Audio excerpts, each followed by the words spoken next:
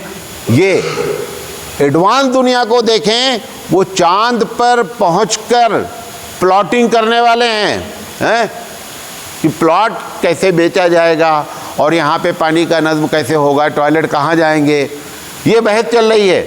اور اگر کوئی ایسی دنیا مل گئی خدا نہ خواستہ جہاں پر انسان رہتے ہیں تو ان سے بات کیسے کی جائے گی، یہ وہ لوگ بیچارے پریشان ہیں. تم کس میں پریشان ہو کہ حضور ہر جگہ ہیں کہ نہیں ہیں، میلاد میلاد النبی میں آمد ہوتی یا نہیں ہوتی. یہ ساری باتیں ایسی کی جا رہی ہیں کہ جو ایک دم وقت کے خلاف ہے. تو سوشل میڈیا ایک تو تمہارے خلاف، اور تو آخری بات کہہ رہا ہوں، اور دوسری چیز جو لوگ سوشل میڈیا میں لگے ہیں وہ ان مسائل میں الجھے ہوئے ہیں، ان کو پتہ ہی نہیں ہے کہ معاملہ کہاں خراب ہو رہا ہے. لہذا اس وجہ سے ہمارے اندر ماحول خراب جو ہوا، اس خراب ماحول نے واقعی میں ہم کو خراب کیا. اور یہ دونوں اسباب ہیں. زندگی رہی تو اس کا حل پیش کریں گے. اللہ تعالیٰ سے دعا ہے کہ اللہ تعالیٰ کہنے سے زیادہ عمل کرنے کی توفیق عطا فرمائے. وآخر دعوانا ان الحمد للہ رب العالمین.